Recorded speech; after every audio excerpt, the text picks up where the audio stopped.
اعوذ باللہ من الشیطان الرجیم بسم اللہ الرحمن الرحیم قال النبی صلی اللہ علیہ وسلم لا يدخل الجنة قاطع لا يدخل الجنة قاطع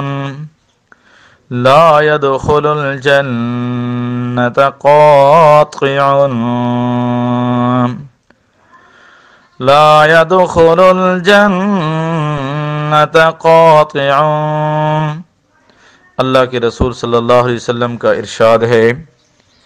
رشتہ قطع کرنے والا، رشتے کو توڑنے والا، یہ آدمی جنت میں داخل نہیں ہوگا۔ اس حدیث پاک کے اندر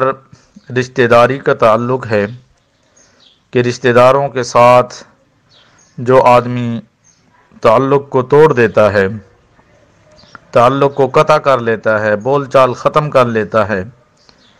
تو ایسا آدمی قیامت کے دن جنت میں داخل نہیں ہوگا۔ اس لیے کہ رشتہ داری یہ رحم سے ہے اور رحم اللہ کی صفت ہے، تو جو آدمی اپنے رشتہ داروں کے ساتھ قطع تعلق ہی کرتا ہے، حدیث میں اللہ کے رسول صلی اللہ علیہ وسلم ارشاد فرماتے ہیں کہ کسی مسلمان کے لیے یہ جائز نہیں ہے کہ وہ اپنے مسلمان بھائی سے 3 دن تک خفا رہے، ناراض رہے، اس سے بول چال نہ کرے۔ تو اس حدیث پاک سے معلوم ہوا کہ رشتہ داری کی کیا اہمیت ہے، اور جو رشتہ داروں کے ساتھ نہیں بنا کر رکھتا، ان کے ساتھ قطع تعلق ہی کرتا ہے، قیامت کے دن وہ جنت میں داخل نہیں ہوگا۔ پروردگار عالم ہمیں اپنے رشتہ داروں کے حقوق ادا کرنے کی توفیق عطا فرمائے۔